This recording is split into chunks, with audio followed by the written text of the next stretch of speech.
Teitze, ideas, the realm of Gematria from the Parshah for the Geulah. This is article number 30 in this series, and there's a mitzvah that happens to appear in this week's Torah portion that a vast majority of people don't get around to perform physically. May the merit of learning this mitzvah be as if we performed it. This is the mitzvah of Shiluach HaKen, the mitzvah of sending the mother bird away if it is roosting on its eggs or chicks in the nest, and the individual wishes to take the eggs or chicks. The person must first send the mother away and then take the eggs or chicks. This is the verse in the Torah.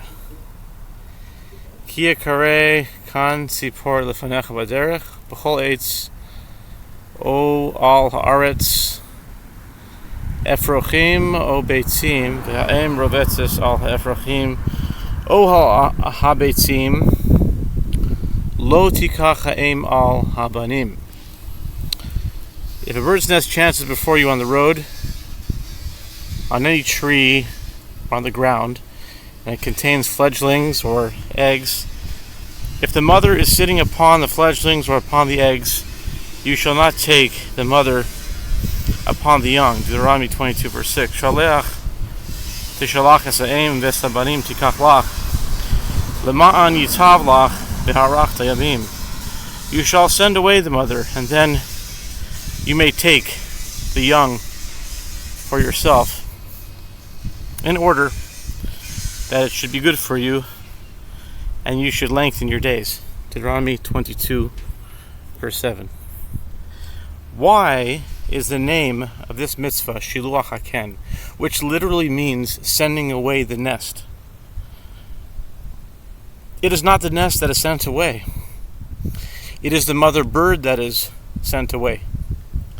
Why does the name not reflect a seemingly more accurate depiction, such as sending away the bird, like Shiluach HaTzipor, or sending away the mother, Shiluach HaEm, or sending away the mother bird? Perhaps there is something about the word nest that the Torah is bringing our attention to. In Hebrew, the word for nest is ken.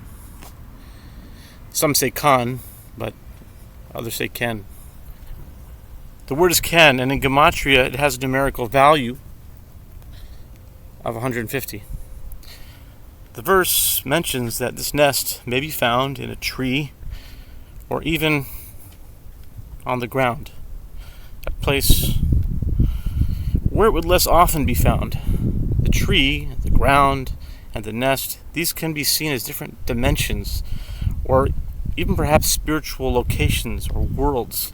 The Zohar calls the heavenly abode of the Mashiach Ken Tzipor, the bird's nest.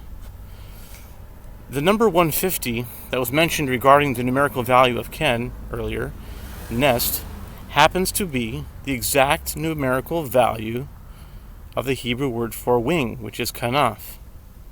Kanaf equals 150. What is the function of the wing or the wings of a bird after it leaves its nest and learns how to fly? The wings of the birds not only facilitate and help navigate the flight of the bird, but also function to bring the bird from a higher altitude to a lower altitude, and from a lower altitude to a higher altitude. By analogy, we can and should learn to do the same by not only soaring to higher spiritual realms, but also being able to fly back down to earth and function in a life that is both stable and grounded. Now, there's a bonus Gematria if you've made it this long, and